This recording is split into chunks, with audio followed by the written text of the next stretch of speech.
दोस्तों, nimble notes में आपका स्वागत है। आज हम सामाजिक विज्ञान एनसीईआरटी क्लास 8 की सेकेंड चैप्टर धर्मनिरपेक्षता की समझ के इम्पोर्टेंट टॉपिक को अच्छे से समझेंगे। तो चलिए इस चैप्टर के बारे में कुछ महत्वपूर्ण बातें जानते हैं।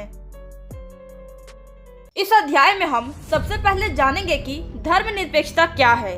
फिर हम देखेंगे कि धर्म को राज्य से अलग रखना महत्वपूर्ण क्यों है। अध्याय के अंत में हम भारतीय धर्मनिरपेक्षता और इसके विभिन्न तरीकों के बारे में भी चर्चा करेंगे। इस चैप्टर का पहला टॉपिक है धर्मनिरपेक्षता क्या है। तो चलिए हम लोग इसके बारे में जानते हैं। भारतीय संविधान में मौलिक अधिकारों की व्यवस्था की गई है। ये अधिकार न केवल राज्य की सत्ता से हमें बचाते हैं, बल्कि बहुमत की निरंकुशता से भी हमारी रक्षा करते हैं। भारतीय संविधान सभी को अपने धार्मिक विश्वासों और तौर तरीकों को अपनाने की पूरी छूट देता है।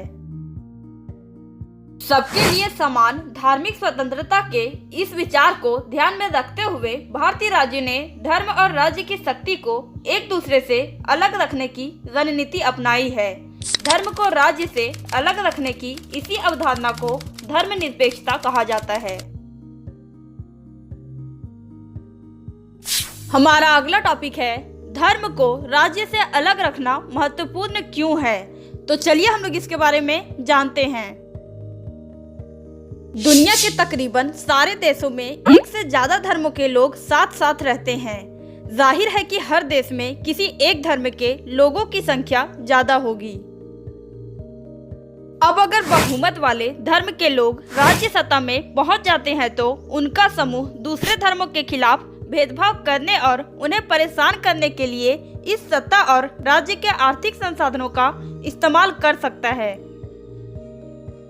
बहुमत की इस निरंकुशता के चलते धार्मिक अल्पसंख्यकों के साथ भेदभाव हो सकता है, उनके साथ जोर जबरदस्ती हो सकती है, यहाँ तक कि कई बार उनकी हत्या भी कर दी जाती है। बहुमत चाहे तो अल्पसंख्यकों को उनके धर्म के अनुसार जीने से रोक सकता है। धर्म के आधार पर किसी भी तरह का भेदभाव उन अधिकारों का उल्लंघन है जो एक लोकतांत्रिक समाज किसी भी धर्म को मानने वाले अपने प्रत्येक नागरिक को प्रदान करता है।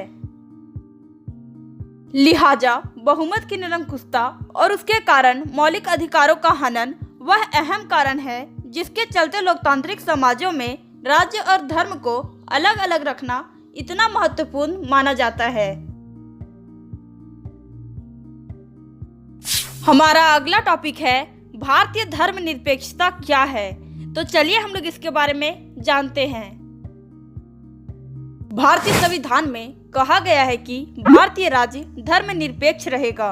हमारे संविधान के अनुसार केवल धर्मनिरपेक्ष राज्य ही अपने उद्देश्यों को साकार करते हुए निम्नलिखित बातों का ख्याल रख सकता है। पहला, कोई एक धार्मिक समुदाय किसी दूसरे धार्मिक समुदाय को ना दबाए। दूसरा, कुछ लोग अपने ही धर्म के अन्य सदस्यों को ना दबाए।